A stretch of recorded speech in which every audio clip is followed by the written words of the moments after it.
boa tarde, boa noite, meus irmãos. Aqui é seu irmão Alisson Tonassi, mais uma vez para falar de Espiritismo, Umbanda e Espiritualidade.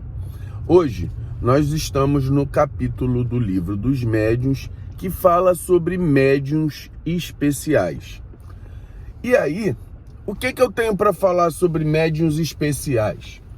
Eu tenho para dizer o seguinte, que nenhum médium é especial, né? Que todos são pessoas que trabalham para a coletividade junto com espíritos que podem ser do bem ou não.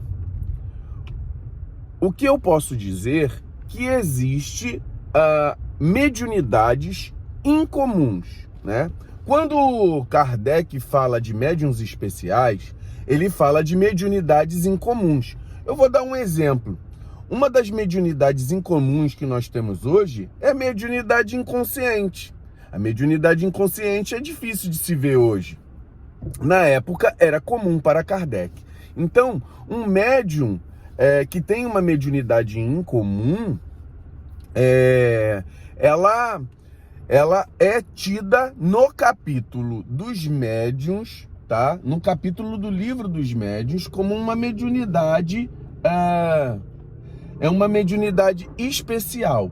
Então, nesse processo, a gente vai traduzir aqui como mediunidade incomum, certo?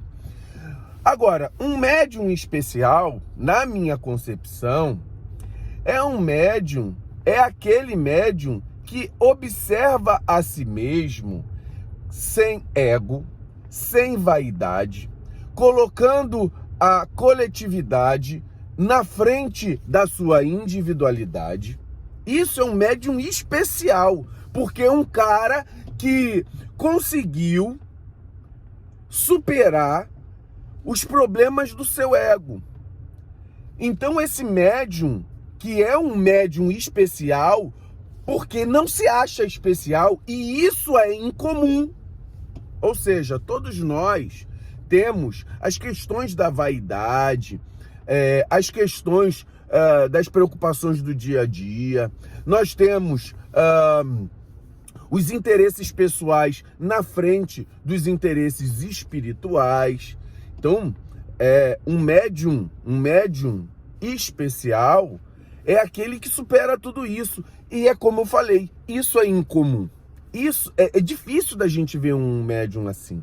Esses médiums que têm essa capacidade de superar o seu ego, eu vou dar o exemplo. Chico Xavier, Zélio Fernandino de Moraes, são pessoas que são reverenciadas hoje. Por quê? Porque são espíritos incomuns.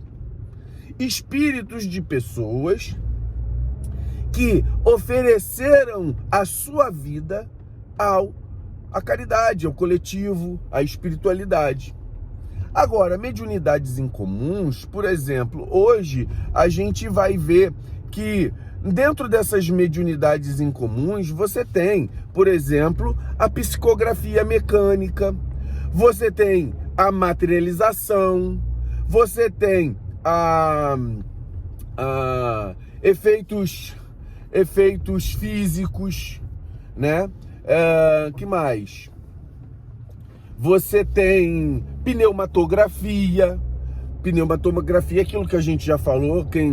Eu peço que os irmãos vejam o capítulo de pneumatografia. Pneumatofonia, entendeu? Então, são coisas que ocorrem esporadicamente, de maneira incomum, né? Então, quando nós falamos que todos nós, que os médios, existem médios especiais, são médios que têm uma mediunidade mais rara, vamos colocar, rara para aquela época, né? Porque o que é raro numa época pode ser uma coisa comum em outra, né? Então, a gente pensa nessas questões. Agora, realmente, um médium especial é aquele que é mais raro ainda. É aquele que não tem ego, quer dizer, não tem um ego pernicioso, né? Então, a gente tem que pensar muito bem nisso. A gente saber que existem mediunidades diferentes, né? E dentro dessas mediunidades, Kardec classifica como médiuns especiais, mas de especial nenhum médium tem. Normalmente,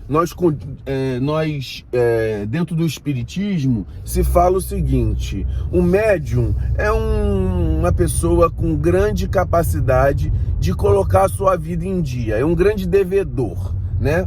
É uma pessoa que veio resgatar muitas coisas através da mediunidade e aceitou o desafio, né? Veio aprender,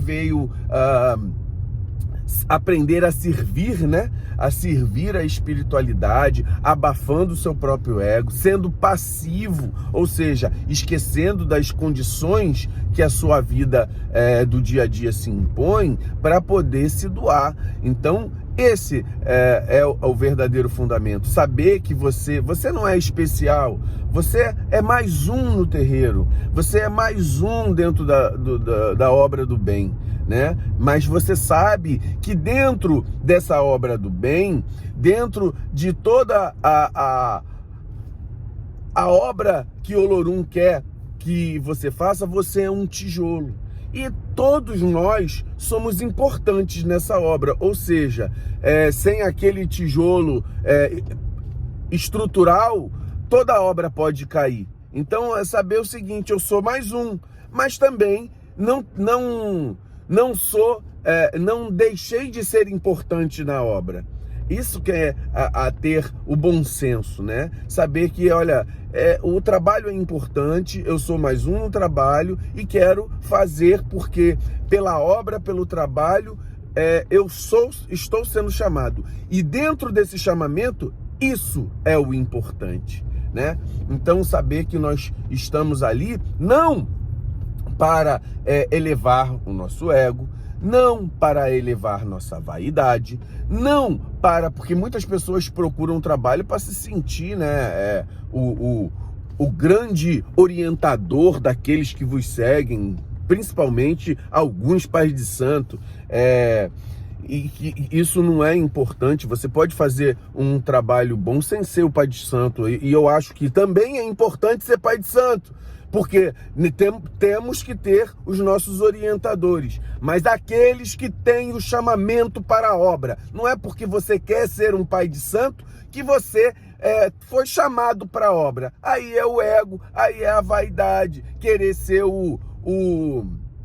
a pessoa que vai orientar, e muitas vezes o pai de santo também se perde, né? E muitas vezes o pai de santo precisa do pai de santo dele, né? Então, porque nós somos seres humanos, nós somos importantes sim. Não não se rebaixe. Não acha que você não é importante. Somos importantes sim, mas somos importantes para uma obra. Somos apenas um tijolo, certo? Então, muitas vezes, numa parede, se ela não tem o tijolo, ela deixa de estar completa. Então, por isso que nós temos que pensar da importância de cada um, sermos especiais. Todos somos especiais aos olhos do Pai, na nossa individualidade, mas ao mesmo tempo, um pai ama seus filhos com igualdade. Ou seja, se nós somos filhos de Deus, nós somos filhos de Olorum, dos nossos orixás, eles nos olham como o outro irmão também é, certo? Especial como nós. Então, quando todos somos especiais, todo mundo tem o mesmo valor. Beleza, meu irmão? Então, vamos pensar nisso. Quando Kardec fala que a espiritualidade, no capítulo dele sobre médiuns especiais, ele fala de mediunidades incomuns. Muito axé, meus irmãos.